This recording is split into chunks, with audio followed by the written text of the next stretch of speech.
প্ৰিয় দৰ্শক, মই আজি আপোনালোকৰ মাজলৈ লৈ আহিছো এজন বিশেষ চিকিৎসক। মোৰ এই চিকিৎসকৰ মনৰ কথাৰে অনুষ্ঠানটোৰ মাজলৈ আপোনালোকক চিনাকি কৰি দিম অসমৰ এজন বিশিষ্ট ডায়েবেটিছ বিশেষজ্ঞ ডক্টৰ প্ৰণৱ পাঠক। স্যাৰ, আপোনাক আমাৰ অনুষ্ঠানলৈ স্বাগতম জনাইছো। আপোনাৰ পৰা স্যাৰ আজি আমি জানিব বিচাৰিম ডায়েবেটিছ কি, কিয়, কেনেকৈ। মোৰ এই অনুষ্ঠানৰ লক্ষ্য হ'ল প্ৰতিটো বেমাৰ কি, কিয়, কেনেকৈ। প্ৰথমতে নমস্কাৰ। ডায়েবেটিছটো এটা খুব কমন বেমাৰ হৈ গৈছে আৰু দেখা যায় যে ভাৰতবৰ্ষত বহুত লোকৰ ডায়েবেটিছ ৰোগত আক্ৰান্ত হৈ আছে আৰু ভাৰতবৰ্ষ হৈছে ডায়েবেটিছ কেপিটেল। চীনৰ পিছতেই নেক্সট ভাৰতবৰ্ষ, য'ত ডায়েবেটিছ পেচেণ্টৰ সংখ্যা চবতকৈ বেছি। গতিকে ডায়েবেটিছ ৰোগটোক অসমীয়াত বহুমূত্ৰ বা মধুমেহ বুলি কোৱা যায়। আৰু ডায়েবেটিছ ৰোগৰ মেইন কাৰণটো হ'ল যে আমাৰ শৰীৰত যিটো ব্লাড চুগাৰ থাকে, সেই ব্লাড চুগাৰটো নৰ্মেলতকৈ বৃদ্ধি পায়। এতিয়া আমি জানিব লাগিব যে নৰ্মেল ব্লাড চুগাৰ লেভেলটো কিমান আৰু ডায়েবেটিছ হ'লে কিমান হয়। গতিকে যেতিয়া মানুহ এজনে ব্লাড চুগাৰ টেষ্টিং কৰে, তেওঁৰ যেতিয়া খালী পেটৰ চুগাৰটো 126 বা তাতকৈ বেছি হয়, বা খাই পেলাই দিয়া চুগাৰটো 200 বা তাতকৈ বেছি হয়, তেতিয়া আমি মানুহজনক ডায়েবেটিছ বুলি লেবেল কৰিব পাৰোঁ। আৰু এটা ক্ৰাইটেৰিয়া আছে ডায়েবেটিছ বুলি ডায়েগন'জ কৰাৰ কাৰণে, সেইটো হৈছে HbA1c, যিটো মেডিকেল টাৰ্মিনলজিত গ্লাইক'চাইলেটেড হেমোগ্ল'বিন বুলি কোৱা যায়। সেইটোৰ ভেলু যেতিয়া 6.5% বা তাতকৈ বেছি হয়, তেতিয়া মানুহজনক আমি ডায়েবেটিছ বুলি লেবেল কৰিব পাৰোঁ। গতিকে ডায়েবেটিছৰ মেইন ডায়েগন'জ কৰাৰ কাৰণে আমি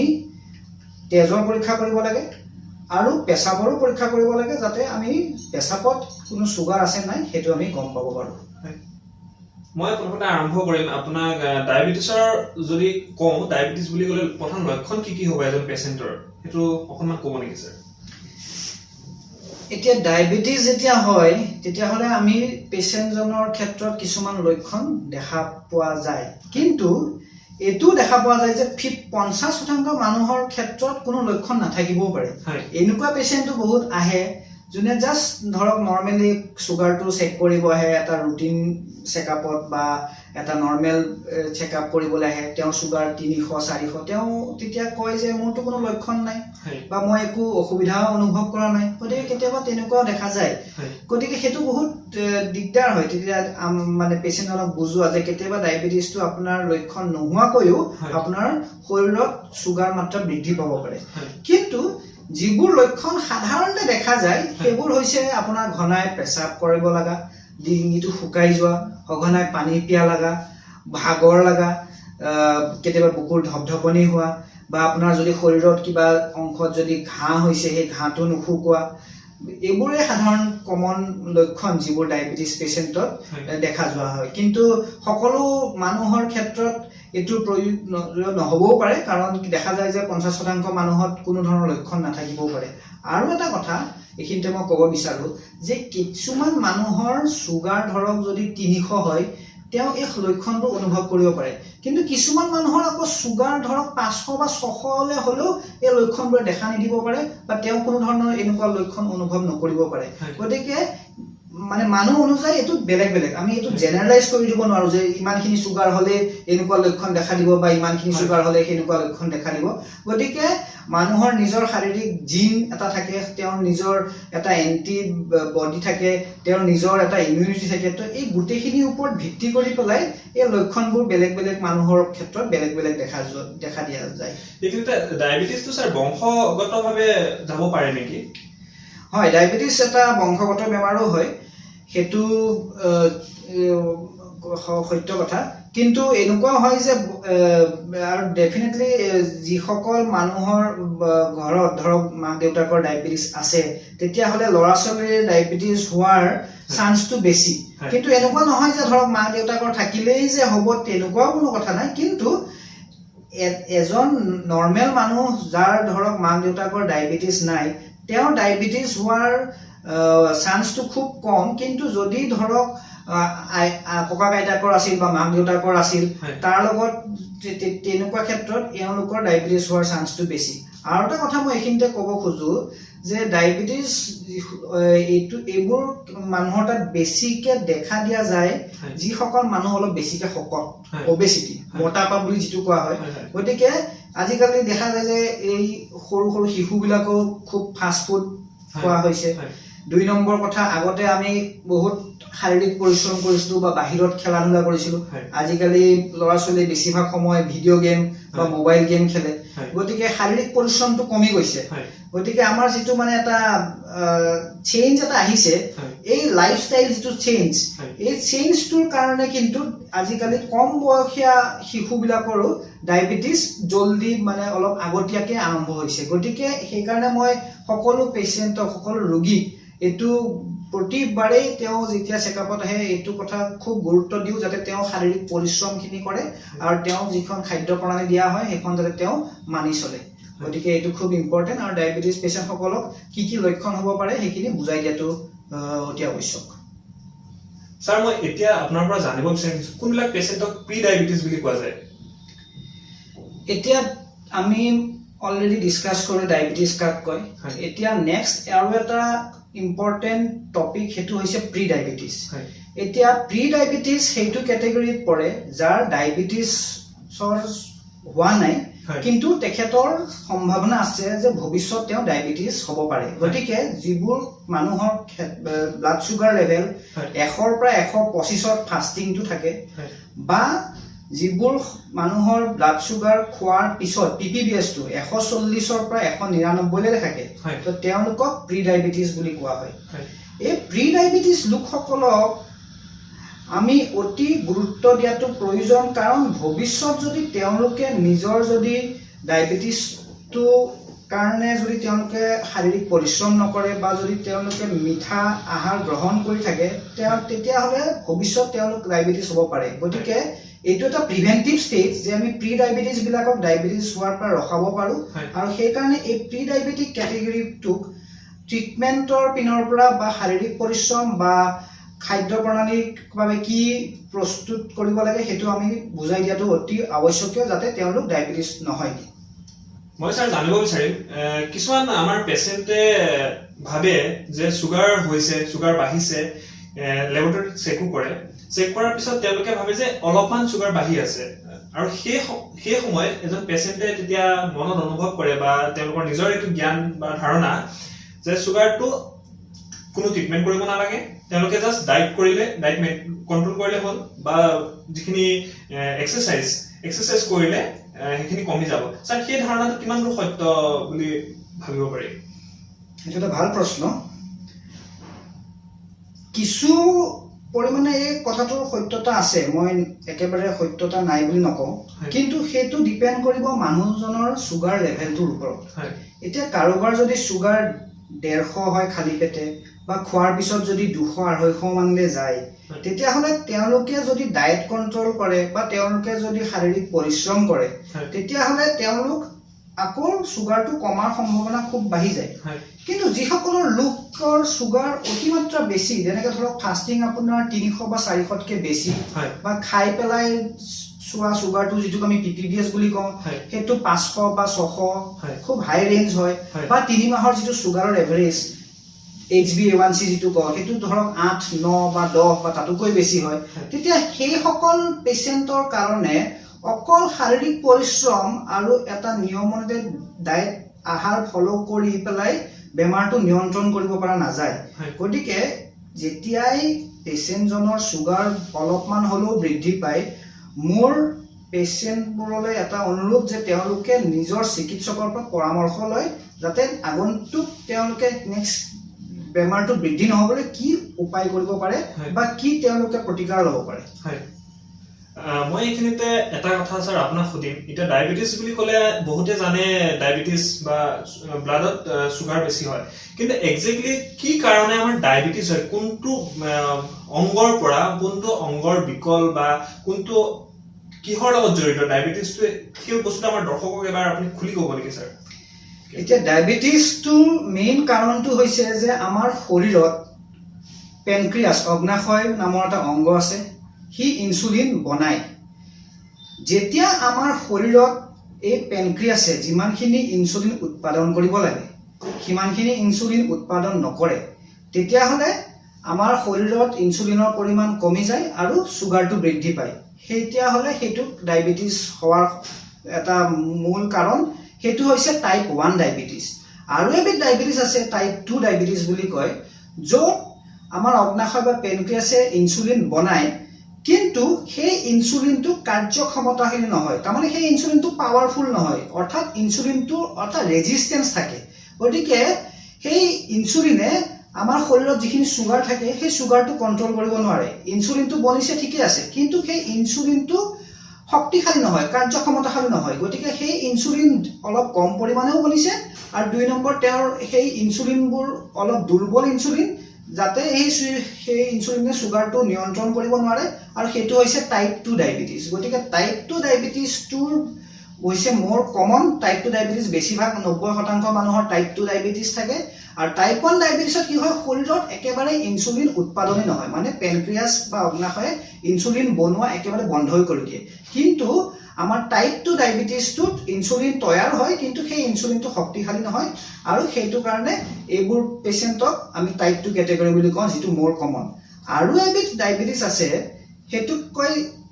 জেষ্টেচনেল ডায়েবেটিছ সেইটো গৰ্ভধাৰণ কৰা মানুহ মহিলাবোৰৰ তাত পোৱা যায় ডিউৰিং প্ৰেগনেন্সি আৰু সেইটো বিশেষকৈ সেকেন্ড ট্ৰাইমেষ্টাৰত পোৱা যায় আৰু সেই ডায়েবেটিছটোত চুগাৰ খুব বেছি বৃদ্ধি নাপায় কিন্তু এই যেতিয়া এগৰাকী মহিলাই গৰ্ভধাৰণ কৰে তেতিয়া হ'লেও এই ডায়েবেটিছৰ পৰিমাণটো কমকৈ ৰখাটো অতি আৱশ্যক গতিকে এইটোক জেষ্টেচনেল ডায়েবেটিছ বুলি কয় গতিকে মেইন কাৰণ ডায়েবেটিছ হোৱাৰ এটাই মূল কাৰণ হৈছে যে টাইপ 1ত আমাৰ ইনচুলিন বডিত নবনে আৰু টাইপ 2ত ইনচুলিনটো বনিছে কিন্তু ইনচুলিন ৰেজিষ্টেন্স আছে ইনচুলিনটো শক্তিশালী নহয় আৰু সেইবাবে সি চুগাৰটো কন্ট্ৰল কৰিব নোৱাৰে এইখিনিতে যদি স্যাৰ মই এটা প্ৰশ্ন কৰোঁ আপোনাক কোনবিলাক পেচেণ্টক আমি টাইপ 1 বুলি ক'ব পাৰোঁ আৰু কোনবিলাক পেচেণ্টক টাইপ 2 বুলি ক'ব পাৰোঁ এতিয়া টাইপ 1 আৰু টাইপ 2 বুলি ক'বলৈ হ'লে আমি কিছুমান টেষ্ট কৰিব লাগে এটা হৈছে চি পেপটাইড এটা কিছুমান antibody test GAD antibody zinc transporter antibody সেই এন্টিবডি সেই টেষ্টবিলাক কৰি পেলাইহে আমি এটা নিৰ্দিষ্ট ডায়াগনোচিছ আহিব পাৰো যে এখেত টাইপ 1 বা এখেত টাইপ 2 কিন্তু কমনলি দেখা যায় যে টাইপ 1 বোৰ অলপ শিশুৰ বা অলপ কম বয়সীয়া মানুহৰ মাজত হয় কিন্তু টাইপ 2 টো অলপ বৃদ্ধ বয়সত হয় বা অলপ বেছি বয়সত হয় কিন্তু তাৰ মাজতো কিছুমান এক্সেপশন আছে কেতিয়াবা টাইপ 1 ও অলপ মানে বৃদ্ধ মানুহৰ তাত হ'ব পাৰে আৰু টাইপ 2 ডায়েবেটিছও কেতিয়াবা কম বয়সীয়া ল'ৰা ছোৱালীৰ মাজত হ'ব পাৰে গতিকে এই টাইপ 1 বা টাইপ 2 ডায়েবেটিছ হৈছে নে নাই সেইটো মেইন ডায়াগনোজ কৰাৰ কাৰণে আমি কিছুমান এন্টিবডি আছে সেই এন্টিবডিবোৰ আমি ব্লাডত টেষ্ট কৰাৰ প্ৰয়োজন তেতিয়াহে আমি ক'ব পাৰিম যে এখেত টাইপ 1 আৰু এখেত টাইপ 2 যদি স্যাৰ কম বয়সত যিবিলাক ডায়েবেটিছ হয় চুগাৰ লেভেল বাঢ়ি যায় আমি যিটোক টাইপ 1 বুলি কওঁ সেই ডায়েবেটিছটো এনেকুৱা সম্ভাৱনা আছে নেকি যে তাই ট্ৰিটমেন্ট কৰিলে কি ফিউচাৰ কমপ্লিট কিউৰ হ'ব টাইপ 1ত কি হয় যে পেচেণ্টৰ শৰীৰত ইনচুলিন উৎপাদনটো একেবাৰেই কমি যায় আৰু হয়তো এটা সময়ত ইনচুলিন উৎপাদন একেবাৰে নাইকিয়া হৈ যায় আৰু তেওঁলোকক ইনচুলিন বাহিৰৰ পৰা প্ৰয়োজন হয় তেওঁলোকৰ ক্ষেত্ৰত টেবলেটৰ বিশেষ ভূমিকা একো নাই গতিকে টাইপ 1 ডায়েবেটিছত এনেকুৱা সাধাৰণতে দেখা নাযায় যে পিছত নাইকিয়া হৈ যাব টাইপ 2 ডায়েবেটিছত কিন্তু কি হয় ইনচুলিনটো তৈয়াৰ হৈ আছে আমাৰ পেন অগ্নাশয় যিটো আছে তাৰে বিটা সেল কিছুমান থাকে সেইবোৰে ইনচুলিন বনায় কিন্তু সেই ইনচুলিনটো উপকাৰী নহয় সেই ইনচুলিনটো কাৰ্যক্ষমতাশীল নহয় শক্তিশালী নহয় আৰু সেই ইনচুলিনটো ৰেজিষ্টেন্স হয় গতিকে তেনেকুৱা পেচেণ্টবোৰক আৰম্ভণিতে দেখা যায় যে টেবলেটে কাম দিয়ে কিন্তু যেতিয়া পেচেণ্টৰ ডায়েবেটিছ বহুত দীঘলীয়া হৈ যায় তেতিয়া হয়তো অকল টেবলেটে কাম নকৰিবও পাৰে আৰু তেওঁলোকক টেবলেটৰ লগত ইনচুলিনৰ প্ৰয়োজন হৈ পৰে এই টাইপ 2 ডায়েবেটিছত কিন্তু কিছু পৰিমাণৰ মানুহৰ তাত দেখা যায় যে শাৰীৰিক পৰিশ্ৰম খাদ্য প্ৰণালী যদি নিয়ম মতে মানি চলে তেতিয়াহ'লে যদি বৰ বেছি চুগাৰ নাই তেতিয়াহ'লে নৰ্মেললৈ ঘূৰি অহাৰ কিছু সম্ভাৱনা আছে হয় স্যাৰ ডায়েবেটিছৰ কাৰণে যদি এজন পেচেণ্ট ডায়েবেটিছ ডায়াগনোচিছ হৈছে চুগাৰ লেভেল বহুত হাই আছে আমি তেওঁ প্ৰথম ট্ৰিটমেন্ট যিটো পেচেণ্টক আপুনি এডভাইস কৰিব প্ৰথম ট্ৰিটমেন্ট হিচাপে মেডিকেশ্যনৰ বাহিৰে আপুনি কি তেওঁ চইচ কৰিব কি কৰিব দিব ডায়েবেটিছ যেতিয়া পেচেণ্ট এজন ডায়েবেটিছ বুলি ডায়াগনোচিছ হয় তেতিয়া তেখেতৰ কাৰণে ঔষধ বা ইনচুলিন প্ৰয়োজন হ'ব তেখেতৰ চুগাৰৰ লেভেলৰ ওপৰত ভিত্তি কৰি কিন্তু তাতোকৈ ইম্পৰ্টেণ্ট হয় যে পেচেণ্টজনক আমি উপদেশ দিম যে তেওঁ এটা শাৰীৰিক পৰিশ্ৰম কৰিব লাগিব, এক্সাৰচাইজ কৰিব লাগিব, এটলিষ্ট তেওঁ প্ৰতিদিনে আধা ঘণ্টাকৈ সপ্তাহত 5 দিন, আৰু খাদ্য প্ৰণালী কিছুমান তেওঁ ভালকৈ মানি চলিব লাগিব। বেছি তেলাল জাতীয় বস্তু খাব নালাগে, বেছি মিঠা জাতীয় বস্তু খাব নালাগে, আৰু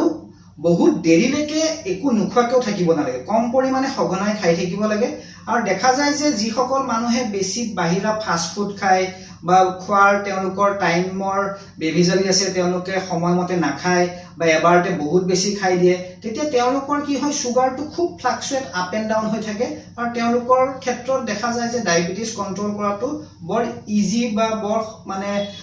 সহজ নহয়। গতিকে ঔষধ আৰু ইনচুলিন যাক দৰকাৰ তেওঁলোককতো আমি সেইখিনি উপদেশ দিমেই, কিন্তু তাৰ লগে লগে পেচেণ্টজনৰ শাৰীৰিক পৰিশ্ৰম আৰু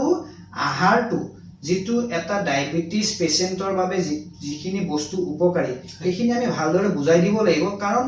খাদ্যৰ এখন তালিকাও তেখেতক দিয়া অতি প্ৰয়োজন, কাৰণ খাদ্যৰ এটা খুব ডাঙৰ ভূমিকা আছে ডায়েবেটিছ নিয়ন্ত্ৰণ কৰাত। গতিকে খাদ্য প্ৰণালীটো তেওঁ মানি চলিব লাগিব আৰু শাৰীৰিক পৰিশ্ৰমো কৰিব লাগিব, আৰু ঔষধ বা ইনচুলিন যিখিনি তেওঁক চিকিৎসকে দিয়ে সেইখিনি তেওঁ চিকিৎসকৰ পৰামৰ্শ লৈ পেলাই তেওঁ ব্যৱহাৰ কৰিব লাগিব, আৰু নিয়মিতভাৱে তেওঁ চিকিৎসকৰ লগত মানে চেকআপত আহি থাকিব লাগিব। এনেকুৱা হ'ব নালাগে যে তেওঁ চুগাৰটো কণ্ট্ৰল হ'লে তেওঁ আকৌ বন্ধ কৰি দিছে, নিজে ঔষধ চিকিৎসকৰ পৰামৰ্শ নোলোৱাকৈ। গতিকে তেওঁ নিজৰ চিকিৎসকৰ লগত কণ্টেক্টত থাকিব লাগিব, যাতে তেখেতে যি উপদেশ দিয়ে সেইখিনি তেওঁ মানি চলে। মই এইখিনিতে এটা কথা সুধিম, ডায়েবেটিছ ৰোগীসকলে বহুতে আপোনাৰ চুগাৰ বেছি হ'লে বুজি পায় যে টেবলেট খাব লাগিব, কিন্তু মই যদি ছাৰ এইখিনি সুধিব বিচাৰো, যেতিয়া চুগাৰ লেভেল বাঢ়ি যায় তাক কণ্ট্ৰল কৰিবৰ কাৰণে আপোনালোকে ট্ৰিটমেণ্ট ষ্টাৰ্ট কৰে, কিন্তু কেতিয়াবা এনেকুৱা কিছুমান পেচেণ্ট দেখা যায় যাৰ নেকি আপোনাৰ হাইপোগ্লাইচেমিয়া যিটো কয়, যে চুগাৰ লেভেল বহুত কমি যায়, সেই চিটুৱেশ্যনটোত ছাৰ কি কৰা উচিত? প্ৰথমতে আমি পেচেণ্টক যেতিয়া আমি ডায়েবেটিছৰ ট্ৰিটমেণ্ট দিওঁ, তেওঁক আমি ঔষধে দিওঁ বা ইনচুলিনে দিওঁ, আৰু লগতে আমি খাদ্যৰ বিষয়ে যিখিনি তেওঁক নিয়ম মানি চলিব কওঁ, শাৰীৰিক পৰিশ্ৰম কওঁ, তাৰ লগতে তেখেতক আমি চুগাৰ কমি যোৱাৰ লক্ষণসমূহ বুজাই দিয়াটো অতি আৱশ্যক। ইন মেডিকেল টাৰ্ম এইটোক হাইপোগ্লাইচেমিয়া বুলি কয়। যেতিয়া ব্লাড চুগাৰ লেভেলটো 70 বা তাতকৈ কমত হৈ যায়, তেতিয়াহ'লে পেচেণ্টজনৰ হাইপোগ্লাইচেমিয়া হয়। গতিকে হাইপোগ্লাইচেমিয়া হ'লে কি কি লক্ষণ হ'ব পাৰে, যেনেকৈ জিভাখন শুকাই যোৱা, আন্ধাৰ আন্ধাৰ দেখা, ধোঁৱা কোৱা দেখা, বুকুৰ ধপধপনি হোৱা, তাৰপিছত কেতিয়াবা কি হয়, তেওঁ খুব ভাগৰি যোৱা যেন হয়, তেওঁৰ ঘাম বেছি ওলাব পাৰে। তো এইবোৰ লক্ষণ যেতিয়া পেচেণ্ট এজনৰ তাত দেখা যায়, তেতিয়াহ'লে আমি তেখেতক লগে লগে এডভাইচ কৰিম, উপদেশ দিম, যাতে তেওঁ এটা নিজৰ গ্লুকোমিটাৰ এটা লগত ৰাখে, আৰু ততালিকে তেওঁ নিজৰ আঙুলিত গ্লুকোমিটাৰ দি চুগাৰটো চেক কৰে, যাতে তেওঁ নিজৰ লেভেলটো গম পাব পাৰে। কেতিয়াবা এনেকুৱাও হ'ব পাৰে যে এই লক্ষণবিলাক হাইপোগ্লাইচেমিয়া নোহোৱাকৈও দেখা দিব পাৰে, কিবা বেলেগ কাৰণত দেখা দিব পাৰে, কিন্তু কেতিয়াবা এইবোৰ চুগাৰ কমিলে বা হাইপোগ্লাইচেমিয়া হ'লে দেখা দিব পাৰে। এতিয়া হাইপোগ্লাইচেমিয়া হৈছে নে নাই সেই বস্তুটো কনফাৰ্ম কৰাৰ কাৰণে চুগাৰ টেষ্ট কৰাটো অতি আৱশ্যক, 1 নম্বৰ। দ্বিতীয়তে, এই পেচেণ্টবিলাকৰ সদায় ওচৰত বা তেওঁলোকৰ লগত মিঠা বস্তু কিবা এটা ৰখা অতি প্ৰয়োজন, স্পেচিয়েলি গ্লুকন ডি জাতীয় বস্তু থকাটো উচিত, যাতে যদি চুগাৰটো কমি যায় তেতিয়াহ'লে তেওঁলোকে গ্লুকন ডি বা গ্লুক'জ যিটো আছে সেইটো পানীত মিহলাই ততালিকে খাই দিলে তেতিয়াহ'লে চুগাৰটো আকৌ বাঢ়ি যোৱাৰ সম্ভাৱনা থাকে। কিন্তু এটাই কথা হ'ল যে কেতিয়াবা যদি চুগাৰটো অতিমাত্ৰা কমি যায়, 54 বা 50 বা 50 বা তাতোকৈ কম ৰেঞ্জলৈ আহি যায়, তেতিয়া তেনেকুৱা পেচেণ্টসকলক ইমিডিয়েটলি হস্পিটেললৈ অনাটো অতি আৱশ্যক, যাতে আমি তেওঁলোকক চুগাৰৰ চেলাইন দিব পাৰোঁ আৰু চুগাৰটো আকৌ বৃদ্ধি কৰিব পাৰোঁ। গতিকে এই ক্ষেত্ৰত আমি পেচেণ্টসকলক হাইপোগ্লাইচেমিয়াৰ লক্ষণসমূহ বুজাই দিয়াটো অতি আৱশ্যক, আৰু তেওঁৰ যদি হাইপোগ্লাইচেমিয়া হয় কি কৰিব লাগে সেইটো তেওঁ জনাটো উচিত। এইখিনিতে হাইপোগ্লাইচেমিয়া যিটো কয়, যিটো চুগাৰ কমি যোৱা, সেই তাৰ এক্সট্ৰিম পৰ্যায়টো কি হ'ব পাৰে ছাৰ? আমাৰ দৰ্শকক এবাৰ ক'ব নেকি? কেতিয়াবা হাইপোগ্লাইচেমিয়া যেতিয়া হৈ যায় তেতিয়াহ'লে কি হয়, আমাৰ শৰীৰত চুগাৰৰ লেভেলটো অতিমাত্ৰা যেতিয়া কমি যায় তেতিয়া ই আমাৰ বেলেগ বেলেগ অংগত ক্ষতি সাধন কৰিব পাৰে। আমাৰ ব্লাডৰ হাৰ্টত ক্ষতি কৰিব পাৰে, আমাৰ কিডনিত ক্ষতি কৰিব পাৰে, আমাৰ ব্ৰেইনত এটা কনষ্টেণ্ট গ্লুক'জৰ ছাপ্লাই অতি প্ৰয়োজন। গতিকে এই চুগাৰটো যেতিয়া এটা মাত্ৰালৈ কমি যায় তেতিয়াহ'লে কেতিয়াবা পেচেণ্টৰ হাইপোগ্লাইচেমিয়া কমাও হৈ যাব পাৰে। আৰু কেতিয়াবা আনকি পেচেণ্টৰ মৃত্যু হ'ব পাৰে কিন্তু সেইটো খুব কম পাৰ্চেণ্টেজত হয় তথাপিও হাইপোগ্লাইচেমিয়াটো ভালদৰে বুজাই দিয়াটো অতি আৱশ্যক যাতে পেচেণ্টে হাইপোগ্লাইচেমিয়া নহয় আৰু কেতিয়াবা কি হয় পেচেণ্টে ইনসুলিন ধৰক লৈছে কিন্তু খাদ্যটো যিমান খাব লাগে সেইটো খোৱা নাই কেতিয়াবা তেওঁলোকে নিজে ড'জটো বঢ়াই দিব পাৰে কেতিয়াবা তেওঁলোকৰ কি হৈছে যিমান সুগাৰ থাকিব লাগে সেইটো নোচোৱাকৈ তেওঁ ধৰক ঔষধ ব্যৱহাৰ কৰি আছে গতিকে নিয়মিতভাৱে সুগাৰ চেক কৰিব লাগে খোৱাৰ যাতে বৰ বেছি দীঘলীয়া গেপ নহয় সেইটো মেইনটেইন কৰিব লাগে আৰু যাতে সুগাৰটো খুব বেছি কমি নাযায় সেইকাৰণে তেওঁ ঘৰতে নিজে মাজে মাজে সুগাৰটো চেক কৰি থাকিব লাগে সেইকাৰণে ডায়েবেটিছ পেচেণ্টৰ লগত গ্লুকন ডি আৰু গ্লুকোমিটাৰ এটা থকা অতি আৱশ্যক ডায়াবেটিস পেশেন্ট বিলাকে কেতিয়াবা দেখা যায় কিছুমান গাঁৱলীয়া ঔষধ বুলি ক'বলৈ গ'লে কিছুমান আয়ুৰ্বেদিক বটল বা নিমপাত হওক বা তিতা বস্তু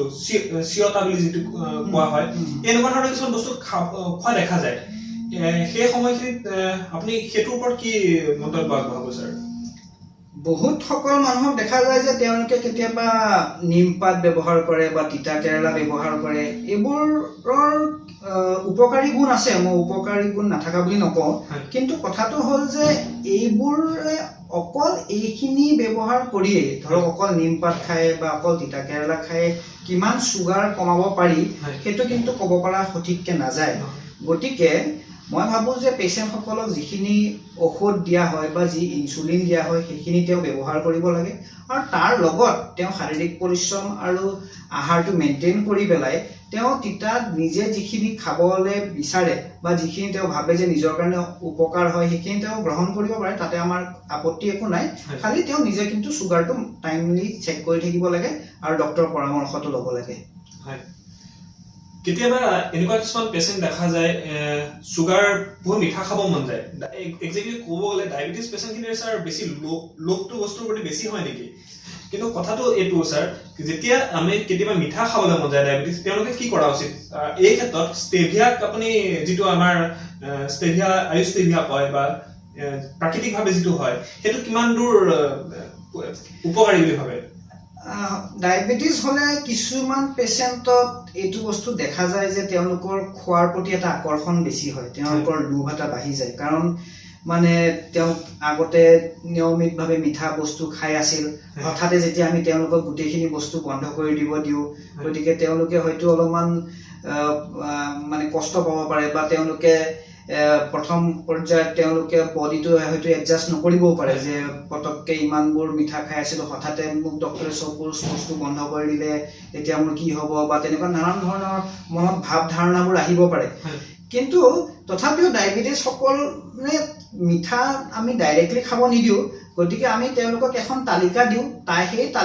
খাদ্য তালিকাখনৰ মাজত কিছুমান এনেকুৱা বস্তু থাকে য'ৰ ধৰক অলপ মিঠাৰ পৰিমাণটো কম কেতিয়াবা তেওঁলোকে সেইটো যদি সপ্তাহত একদিন ব্যৱহাৰ কৰে তেনেকুৱা কৰিব পাৰে আৰু ষ্টেভিয়া যিটো আপুনি কৈছে সেইটো ব্যৱহাৰ কৰিলে মই নাভাবো যে বিশেষ ক্ষতি হ'ব সেইটো ইউজ কৰিব পাৰে বহুত পেচেণ্টে আৰ্টিফিচিয়েল সুইটনাৰ চাহত এটা টেবলেট দি খায় গতিকে সেইবোৰ ব্যৱহাৰ কৰিব পাৰে কিন্তু মেইন কথা হ'ল যে তেওঁলোকে অতিমাত্ৰা কোনো ধৰণৰ মিঠা বস্তু সেৱন কৰিব নালাগে তেওঁলোকে নিজৰ আহাৰটো নিয়মিতভাৱে মেইনটেইন কৰিব লাগিব আৰু যিখন ডায়েবেটিছ খাদ্যৰ তালিকা তেওঁলোকক দিয়া হয় বা খাদ্য প্ৰণালী যিখিনি তেওঁলোকক বুজোৱা হয় সেইখিনি কিন্তু তেওঁলোকে নিয়মিতভাৱে মানি চলিব লাগিব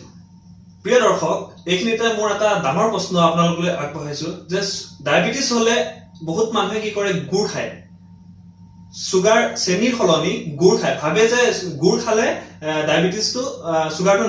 নাবাঢ়ে কিন্তু মোৰ প্ৰশ্নটো হ'ল ছাৰ যে মই যিমান দূৰ জানো গুড় আৰু চেনিৰ কেলৰি মাত্ৰা সমানেই নেকি মিঠাৰ পৰিমাণ প্ৰায় সমানেই গতিকে কথাটো হ'ল যে চেনি খালেও সুগাৰ আপোনাৰ বৃদ্ধি হ'ব গুড় খালেও সুগাৰ আপোনাৰ বৃদ্ধি হ'ব হয়তো গুড় খালে সুগাৰ বৃদ্ধি হোৱা পৰিমাণটো চেনিতকৈ অলপ হয়তো কম হ'ব পাৰে কিন্তু আল্টিমেটলি দেখা যায় যে আপুনি গুড় ব্যৱহাৰ কৰিলেও শৰীৰত যিটো সুগাৰ আছে সেই ডেফিনেটলি সি বৃদ্ধি পাবই গতিকে ডায়েবেটিছ পেচেণ্টসকলে গুড় হওক চেনি হওক মৌ হওক জেলি হওক এই সকলো মিঠা বস্তু কিন্তু তেওঁলোকে এভইড কৰিব লাগিব আমি বহুত কথাই পাতিলো ডায়েবেটিছৰ ওপৰত আমি আৰু এটা কথা মোৰ মনত পৰিছে এতিয়া বৰ্তমান সময়খিনিত বহুত কৰোনাৰ সময় সো কিয় ডায়াবেটিস পেশেন্টৰ কাৰণে কৰোনা সেনসিটিভ হয় স্যাৰ আপুনি দৰ্শকক এবাৰ ক'ব নেকি চাওক এতিয়া কৰোনাই গোটেই বিশ্বতে আতংক এটা কৰি আছে এতিয়া ডায়াবেটিস পেশেন্ট সকলৰ কৰোনাৰ হোৱাৰ সম্ভাৱনা বেছি বুলি ডাইৰেক্টলি ক'ব পৰা নাযায় কিন্তু কথাটো হ'ল যে যদি ডায়াবেটিস ৰোগী এজনৰ কৰোনা হৈছে তেতিয়াহ'লে তেওঁলোকৰ কিছুমান কমপ্লিকেশন হোৱাৰ সম্ভাৱনাটো বাঢ়ি যায় এজন নৰ্মেল মানুহৰ যদি কৰোনা হয় আৰু এজন ডায়াবেটিস ৰোগীৰ যদি কৰোনা হয় তেতিয়া সেই ডায়াবেটিস ৰোগীজনৰ কমপ্লিকেশন হোৱাৰ জটিলতা হোৱাৰ অলপমান মানে পাৰ্চেন্টেজটো বাঢ়ি যায় ই আপোনাৰ কিছুমান মাইক্ৰোভাস্কুলাৰ কমপ্লিকেশন জটিলতা কৰিব পাৰে বা মেক্ৰোভাস্কুলাৰ জটিলতা কৰিব পাৰে ধৰক চকুৰ পৰ্দা যিখন ৰেটিনা বুলি কয় সেইখনত এফেক্ট কৰিব পাৰে কিডনিত এফেক্ট কৰিব পাৰে আমাৰ যিটো নাৰ্ভ বিলাক আছে সেই নাৰ্ভবোৰ কমজোৰি কৰি দিব পাৰে বা কেতিয়াবা কি হয় আমাৰ তেজৰ যিবোৰ তেজ চলি থাকে সেই তেজ চলি থকাৰ যিবোৰ নলী সেই নলীবোৰত চৰ্বি জমা হৈ পেলাই সি কেতিয়াবা কি হয় এথেৰস্ক্লেৰ'চিছ মানে তেজৰ নলীত চৰ্বি জমা হৈ মানে যিটো ব্লাডৰ সাৰ্কুলেশন সেই সাৰ্কুলেশনটো কমাই দিয়ে তাৰ পৰ্যায়ে এইটো হয় যে মানে হাৰ্টত যিমানখিনি হৃদয়ত যিমানখিনি তেজ যাব লাগিছিল সিমান যোৱা নাই কেতিয়াবা সেইবোৰ পেচেণ্টৰ হাৰ্ট এটেক হ'ব পাৰে বা কেতিয়াবা আমাৰ ব্ৰেইনত যিমানখিনি তেজ যাব লাগে সেইখিনি যোৱা নাই তেতিয়া মানুহৰ ষ্ট্ৰোক হ'ব পাৰে তো ডায়াবেটিস পেচেণ্ট এজনৰ যদি কৰোনা হয় তেওঁৰ নিজৰ যিটো আত্মশক্তি ইমিউনিটি সেই ইমিউনিটিটো এনেও অলপ কম থাকে গতিকে এই ডায়াবেটিস পেচেণ্টৰ যেতিয়া ইমিউনিটিটো কম তেতিয়াহ'লে তেওঁৰ এই কৰোনাত আক্ৰান্ত হ'লে তেওঁৰ এই কমপ্লিকেশনবোৰ হোৱাৰ সম্ভাৱনাটো নৰ্মেল ডায়াবেটিস নথকা মানুহ এজনতকৈ অলপমান বেছি সেইকাৰণে ডায়াবেটিস পেচেণ্টবোৰে অলপ সাৱধানতা মানে মানি চলিব লাগে আৰু চৰকাৰে যিখিনি নীতি নিয়ম দিছে মাস্ক ব্যৱহাৰ কৰিব লাগে সামাজিক দূৰত্ব মেইনটেইন কৰিব লাগে তো এইখিনি তেওঁলোকে মানি চলিব লাগিব আৰু কোনো ভয় কৰিব নালাগে মানে কোনো ধৰণৰ মানে এটা ভয়াবহ পৰিৱেশ বা পেনিক সেই তেনেকুৱা সিচুৱেশনটো হ'ব নালাগে নিয়মখিনি যদি মানি চলে মই নাভাবো যে ই বিশেষ ক্ষতি কৰিব পাৰে ডায়াবেটিস যেটো ফুড আলসাৰ ডায়াবেটিক ফুড আলসাৰ বুলি যেটো কয় ডায়াবেটিক ফুড আলসাৰৰ বিষয়ে স্যাৰ অকমান ক'ব নেকি ডায়াবেটিক ফুড আলসাৰটো হেতু এটা ডায়াবেটিসৰ জটিলতা হয় আমি জানো যে ডায়াবেটিস পেশেন্ট বিলাকৰ নাৰ্ভ বিলাক এটা সময়ত অলপ কমজোৰি হৈ যায় গতিকে ভৰিৰ জিনজিননি বা ভৰিটো অচেতন হৈ যোৱা গতিকে এইবোৰ লক্ষণে খুব ডায়াবেটিস পেশেন্টৰ মাজত সঘনাই দেখা দিয়া যায় এই ডায়াবেটিস পেশেন্ট বিলাকৰ যেতিয়া নাৰ্ভৰ সেন্সেশনটো কমি যায় তেতিয়া তেওঁ যদি কিবা আঘাত হয় ভৰিত বা ধৰক কিবা পিনে খুচিলে বা কিবা গজাল সোমাল বা ক'বাত ধৰ তেওঁ দুখ পালে তেওঁ সেই বস্তুটো হয়তো অনুভৱ নকৰিবও পাৰে আৰু ডায়াবেটিস পেশেন্ট সকলক এটা খুব গুৰুত্বপূৰ্ণ কথা মই ক'ব খোজো ৰোগীসকলক যে তেওঁলোকে কেতিয়াও খুদা ভৰি বা খালি ভৰিয়ে খোজ কাঢ়িব নালাগে যদি ঘৰৰ ভিতৰতো তেওঁলোকে এযোৰ চেন্ডেল ঘৰৰ কাৰণে ৰাখিব লাগে খালি ভৰিয়ে খোজ কাঢ়াটো ভাল নহয় কাৰণ তেওঁলোকে আৰু কেতিয়াবা কি হয় খুব বেছি গৰম দিনত পকাত খোজ কাঢ়া অতিমাত্ৰা তাপ তেতিয়া তেওঁলোকৰ সেই ছালখন খুব কোমলীয়া হৈ যায় ডায়াবেটিস হ'লে তেতিয়া কি হয় এই ডায়াবেটিসৰ ছালখন যেতিয়া কোমলীয়া হৈ যায় তাতে আঘাত হৈ পেলাই এটা সৰু ঘাঁ হ'ব পাৰে সো এই ঘাঁটোকে কয় ডায়াবেটিক ফুড আলসাৰ আৰু ডায়াবেটিসটো যদি কন্ট্ৰলত নাথাকে তেওঁৰ যদি ফাস্টিং হওক বা তেওঁ যদি পোষ্ট পেন্ডিয়েল যিটো পিপিবিএছ হওক বা 3 মাহৰ যিটো এভাৰেজ HbA1c এটোৱে যদি আমি চাওঁ আৰু সেইবোৰ যদি কন্ট্ৰলত নাই তেতিয়াহ'লে তেওঁৰ যিটো এই ঘাঁ হৈছে সি লাহে লাহে মানে ডাঙৰ হৈ যাব এক নম্বৰ কথা 2 নম্বৰ কথা সেই ঘাঁটো নৰমালি নুশুকায় বা শুকাবলৈ হয়তো বহুত টাইম লাগিব গতিকে ডায়াবেটিস পেশেন্ট তেনেস্থলত তেওঁলোকে সেই যদি খুচকাই থাকে সেই ঘাঁটো লৈ পেলাই তেতিয়া সেই ঘাঁটো শুকুৱাৰ চান্স আৰু কমি যায় গতিকে ডায়াবেটিস পেশেন্টে নিজৰ ভৰিখনৰ খুব যত্ন লোৱাটো উচিত ভৰিখন পৰিষ্কাৰ কৰি ৰাখিব লাগে আৰু এই ডায়াবেটিস ফুড আলসাৰটো ইমানেই গুৰুত্বপূৰ্ণ বিষয় যে কেতিয়াবা দেখা যায় যে ডায়াবেটিক ফুড আলসাৰটোৱে এনেকুৱা এটা পৰ্যায় গৈ যাব পাৰে যদি ট্ৰিটমেন্ট নলয় বা চিকিৎসা নলয় তে কেতিয়াবা মানুহৰ নিজৰ ভৰিৰ ধৰক এটা অংশ আনকি কাটিবলগীয়া হৈ যায় হেতু এম্পুটেশন বুলি কয় গতিকে এটো খুব দুখ লগা বিষয় গতিকে ডায়াবেটিস ৰোগীসকলে নিজৰ শৰীৰৰ যেনেকৈ পুৰা কেয়াৰ লয় বা শৰীৰৰ যত্ন লয় ভৰিখনৰো সিমানেই যত্ন লোৱাটো অতি আৱশ্যক যাতে এই ডায়াবেটিক ফুড আলসাৰটোৱে বৃদ্ধি নাপায় আৰু তেওঁ নিজৰ ভৰিখন ভালকে ৰাখিব পাৰে সৰু শেষত আমি অনুষ্ঠান বহুত সময় পাৰ কৰিলো আপোনাৰ লগত মই যদি আপোনাক এটা অনুৰোধ জনাওঁ আমাৰ দৰ্শকসকলে ডায়াবেটিছৰ কাৰণে ল'ব লগা সাৱধানতাৰ বিষয়ে যদি অকণমান কয় ডায়াবেটিছ ৰোগৰ বাবে সাৱধানতা কিছুমান লোৱা প্ৰয়োজন পোনপ্ৰথমতে মই সকলোকে এইটোৱে কথা ক'ম যে আপোনালোকে অতিমাত্ৰা মিঠা বস্তু গ্ৰহণ নকৰিব আপোনালোকে খুব তেলাল বস্তু নাখাব ডায়াবেটিছৰ লগত আন বেমাৰৰো সম্পৰ্ক আছে স্পেচিয়েলি প্ৰেছাৰ গতিকে কম পৰিমাণে নিমখ ব্যৱহাৰ কৰিব অতিমাত্ৰা তেলাল বস্তু খোৱাটো ভাল নহয় আৰু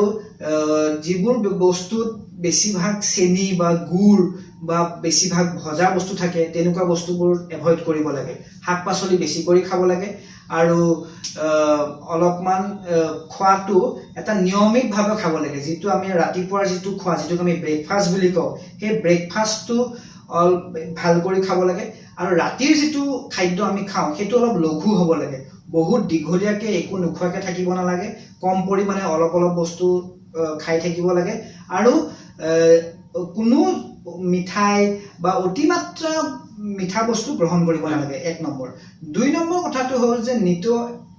শাৰীৰিক পৰিশ্ৰম কৰিব লাগে সপ্তাহত এটলিষ্ট 30 মিনিট ৰাতিপুৱাই হওক বা আবেলিয়ে হওক যেতিয়া আপোনাৰ সুবিধা হয় মৰ্নিং ৱাকে কৰক বা এক্সাৰচাইজে কৰক বা চাইকেলে চলাওক বা সাঁতোৰক বা কিছুমানে জিম যায় সেইবোৰ কৰক মানে আপোনাৰ শৰীৰৰ যিখিনি কেলৰি আছে সেই কেলৰিখিনি আপুনি পুৰিব লাগিব গতিকে সেইটো এটা ইম্পৰ্টেণ্ট 3 নম্বৰ কথা আৰু এটা বস্তু খুব প্ৰয়োজনীয় আমাৰ দৰ্শকে জনাৰ বাবে সেইটো হৈছে টোপনি যিটো 7 ঘণ্টা বা 8 ঘণ্টা সাউন্ড স্লিপ বুলি কয় সেইটো খুব প্ৰয়োজন হয় গতিকে যেতিয়া মানুহৰ টোপনিটো ভাল হয় তেতিয়া হলে মানুহৰ এনেও গাটো ভাল লাগে আৰু 4 নম্বৰ আৰু এটা ইম্পৰ্টেণ্ট কথা মই ক'ব বিচাৰিছো সেইটো আজিকালি সব বিভাগতে দেখা গৈছে আৰু আমাৰ মাজতো আছে আপোনালোকৰ মাজতো আছে সেইটো হৈছে ষ্ট্ৰেছ কামৰে ষ্ট্ৰেছ হওক ফিজিক্যাল ষ্ট্ৰেছ হওক মেণ্টেল ষ্ট্ৰেছ হওক এই ষ্ট্ৰেছ বস্তুটো খুব এটা মানে বিপদজনক বস্তু বা ই খুব ক্ষতি কৰিব পাৰে সেই ষ্ট্ৰেছটো কমাবলৈ আমি যোগা কৰিব লাগে আমি আসন কৰিব লাগে প্ৰণায়াম কৰিব লাগে আমি আমাৰ মনটো যিমান পাৰে খোলা কৰি ৰাখিব লাগে আৰু এই গোটেইখিনি বস্তু একচুয়ালি অকল এটা বস্তুৱে মানে মানি চলিলে নহব এই গোটেইখিনি বস্তু আমি মিলাই পেলাই চলিব লাগিব আৰু ইয়াৰ পিছতো যদি ধৰক কাৰোবাৰ ডায়াবেটিছ হৈছে তেতিয়াহ'লে তেখেতে এজন চিকিৎসকৰ তাত গৈ তেওঁৰ পৰা উপদেশ লোৱাটো পৰামৰ্শ লোৱাটো অতি আৱশ্যক তেওঁ চিকিৎসকৰ পৰা পৰামৰ্শ ল'ব লাগিব আৰু চিকিৎসকে যিখিনি ঔষধ দিয়ে বা যি উপদেশ দিয়ে সেইখিনি তেওঁ মানি চলিব লাগিব আৰু মই ভাবো যে মানুহে যদি এইখিনি বেছিক যদি ফলো কৰে মানি চলে তেতিয়াহ'লে আমি ডায়াবেটিছৰ পৰা হাত সাৰিব পাৰো প্ৰিয় দৰ্শক মই আপোনালোকৰ মাজলৈ আজি লৈ আহিছিলো ডক্টৰ প্ৰণৱ পাঠক তেওঁ এজন ডায়াবেটিছ বিশেষজ্ঞ তেওঁৰ লগত আমি বহুত কথা পাতিলো আপোনালোকে গম পালে ডায়াবেটিছ কি কিয় কেনেকৈ আপোনালোকে ডায়াবেটিছৰ কাৰণে কি সাৱধানতা ল'ব লাগে গোটেইখিনি কথা আপোনালোকৰ মাজলৈ লৈ আহিলো এনেকৈ মই আপোনালোকৰ মাজলৈ লৈ আহিম এজন বিশেষ চিকিৎসক কি কিয় কেনেকৈ মোৰ এই চিকিৎসকৰ মনৰ কথাৰে অনুষ্ঠানটোৰ মাজলৈ আপোনালোকে চাই থাকিব মোৰ এই চেনেলটো আৰু সাবস্ক্ৰাইব কৰিব প্ৰিয় দৰ্শক মই আকৌ আপোনালোকৰ মাজলৈ উভতি আহিম এজন বিশেষ চিকিৎসকৰ লগত কথা পাতিম কি কাৰণে ডায়াবেটিছে কিডনিত কেনেকৈ এফেক্ট কৰে সেই বিষয়ে মই আপোনালোকৰ লগত কথা পাতিম লৈ আহিম এজন বিশেষ চিকিৎসক চাই থাকিব মোৰ চেনেল ধন্যবাদ